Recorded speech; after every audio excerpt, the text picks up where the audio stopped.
ఒకప్పుడు ఒక రాజ్యంలో రాజు అతని ప్రజలు సంతోషంగా జీవించేవారు.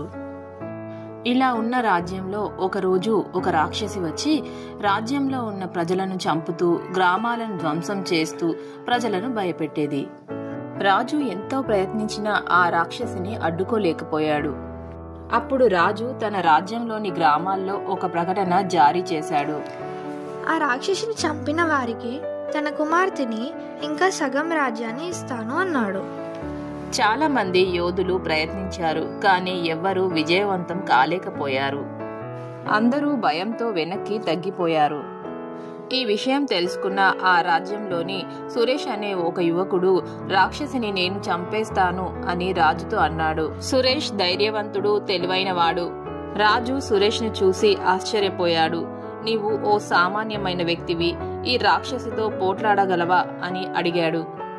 ఆ మాటలు విన్న రాజు సురేష్కి అనుమతినిచ్చాడు. సురేష్ రాక్షసి వచ్చే సమయంను కనుక్కున్నాడు. ఒకరోజు రాక్షసితో పోట్లాడాడు, కానీ ఓడిపోయాడు. కొంచెంలో ప్రాణాలను కాపాడుకున్నాడు. రాక్షసిని చంపాలంటే కండబలం కాదు, బుద్ధిబలం వాడాలి అని ఒక పథకం పన్నాడు. రాక్షసి వచ్చే దారిలో ఒక లోతైన గుంత తవ్వి ఆ గుంత కనబడకుండా మట్టి పోసి దానిపైన మేకను వేలాడదీశాడు.